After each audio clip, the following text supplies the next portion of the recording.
From the smallest single-celled organism to the largest creatures on Earth, every living thing is defined by its genes. The DNA contained in our genes acts like an instruction manual for our cells. 4 building blocks called bases are strung together in precise sequences, which tell the cell how to behave and form the basis for our every trait. But with recent advancements in gene editing tools, scientists can change an organism's fundamental features in record time. They can engineer drought-resistant crops and create apples that don't brown. They might even prevent the spread of infectious outbreaks and develop cures for genetic diseases. CRISPR is the fastest, easiest, and cheapest of the gene editing tools responsible for this new wave of science. But where did this medical marvel come from? How does it work? And what can it do?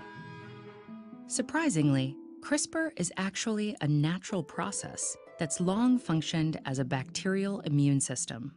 Originally found defending single-cell bacteria and archaea against invading viruses, naturally occurring CRISPR uses 2 main components. The first are short snippets of repetitive DNA sequences called clustered, regularly interspaced short palindromic repeats, or simply CRISPRs.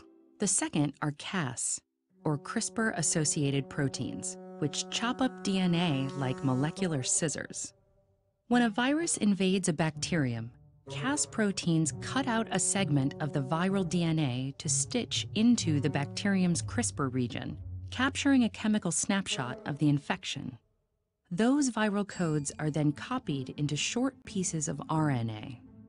This molecule plays many roles in our cells, but in the case of CRISPR, RNA binds to a special protein called Cas9. The resulting complexes act like scouts, latching onto free-floating genetic material and searching for a match to the virus. If the virus invades again, the scout complex recognizes it immediately, and Cas9 swiftly destroys the viral DNA. Lots of bacteria have this type of defense mechanism, but in 2012, scientists figured out how to hijack CRISPR to target not just viral DNA, but any DNA in almost any organism.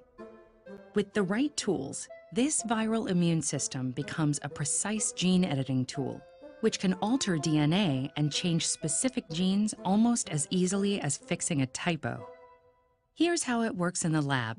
Scientists design a guide RNA to match the gene they want to edit and attach it to Cas9.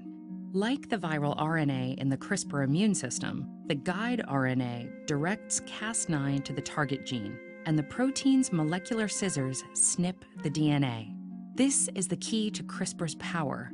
Just by injecting Cas9 bound to a short piece of custom guide RNA, scientists can edit practically any gene in the genome. Once the DNA is cut, the cell will try to repair it. Typically, proteins called nucleases trim the broken ends and join them back together. But this type of repair process, called non-homologous end joining, is prone to mistakes and can lead to extra or missing bases. The resulting gene is often unusable and turned off. However, if scientists add a separate sequence of template DNA to their CRISPR cocktail, cellular proteins can perform a different DNA repair process called homology-directed repair.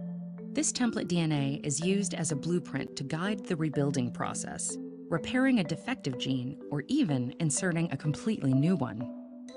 The ability to fix DNA errors means that CRISPR could potentially create new treatments for diseases linked to specific genetic errors like cystic fibrosis or sickle cell anemia.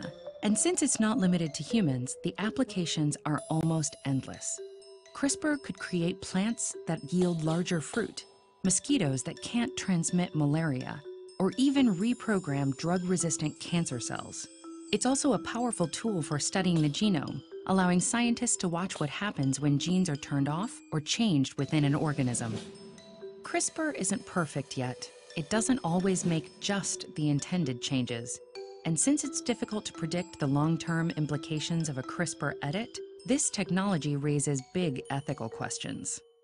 It's up to us to decide the best course forward as CRISPR leaves single-celled organisms behind and heads into labs, farms, hospitals, and organisms around the world.